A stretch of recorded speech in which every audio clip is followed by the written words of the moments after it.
அன்பான நண்பர்களே, நிலநடுக்கம், வெள்ளம், பஞ்சம், கொள்ளை நோய் இந்த மாதிரி ஏதாவது வந்து உலகத்தில் கிளைமேட் சேஞ்சு இல்லை ஹெவி ஸ்னோ வருது, ஹெவி ரெயின் வருது, ஃப்ளட் வருதுன்னா உடனே வார்னிங் நமக்கு கொடுக்குறாங்க கவர்மெண்ட், தப்பிச்சு ஓடிடுங்க அப்படின்னு. ஆனால் வேதத்தில் ஆண்டவர் மற்ற எல்லா இடத்துலையும் தப்பிச்சுக்கணும்னு சொல்கிறாரு. ஆனால் இந்த ராப்சருக்கு ராப்சர் பேரால் நம்ம எடுத்துக்கொள்ளப்படுறது உலகத்திலிருந்து. ஆண்டவர் அவருடைய பரிசுத்தவான்கள், அவருடைய பிள்ளைகளை இந்த உலகத்திலிருந்து சீக்கிரட்டாக வந்து எடுத்துன்னு போயிடுறார். என்ன ஒரு பெரிய காரியம் அது. என்னுடைய மக்கள் சஃபர் பண்ணக்கூடாது, போதும் பட்டது அப்படின்ட்டு. ஆனால் அந்த நாளை யாருமே அறிய முடியாது, எந்த நாளும். ஆகவே நம்ம எப்பவுமே ரெடியாக இருக்கணும் அந்த நாளை சந்திக்கிறதுக்கு. சில பேர் சொல்கிறாங்க அந்த 7 ட்ரிபுலேஷன் பீரியடில் ஒருவேளை முன்னாடி இருக்கலாம், பின்னாடி இருக்கலாம், இல்லை நடுவில் இருக்கலான்றாங்க. எப்படி இருந்தாலும் நம்ம எந்த நேரத்திலும் நம்ம ரெடியாக இருக்கணும்.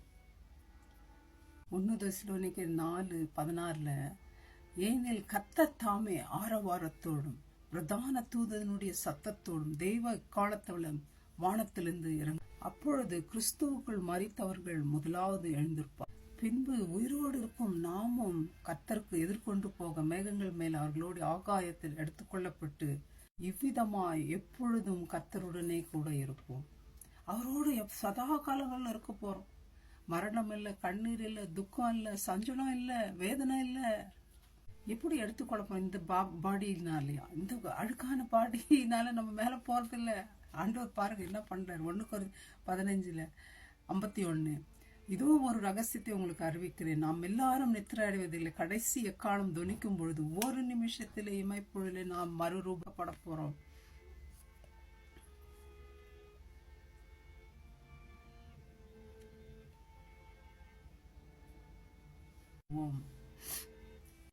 அழிவுள்ளதாகிய இது அழியாமையும் சாவுக்கு ஏதுவாகிய இது சாவாமையும் தரித்துக்கும். அப்படியா விழுங்கப்படும் பொழுது, சாவாமை தரிக்கும் பொழுது மரணம் ஜெயமாக விழுங்கப்பட்டது என்று எழுதியிருக்கிறது. வார்த்தை நிறைவேறும்.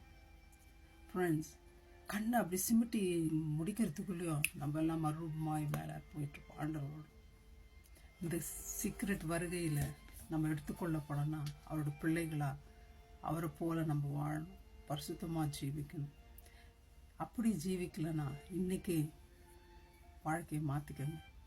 ரெடியாக இருங்க, எந்த நேரமும் போக. May God bless you. Thank you. Bye.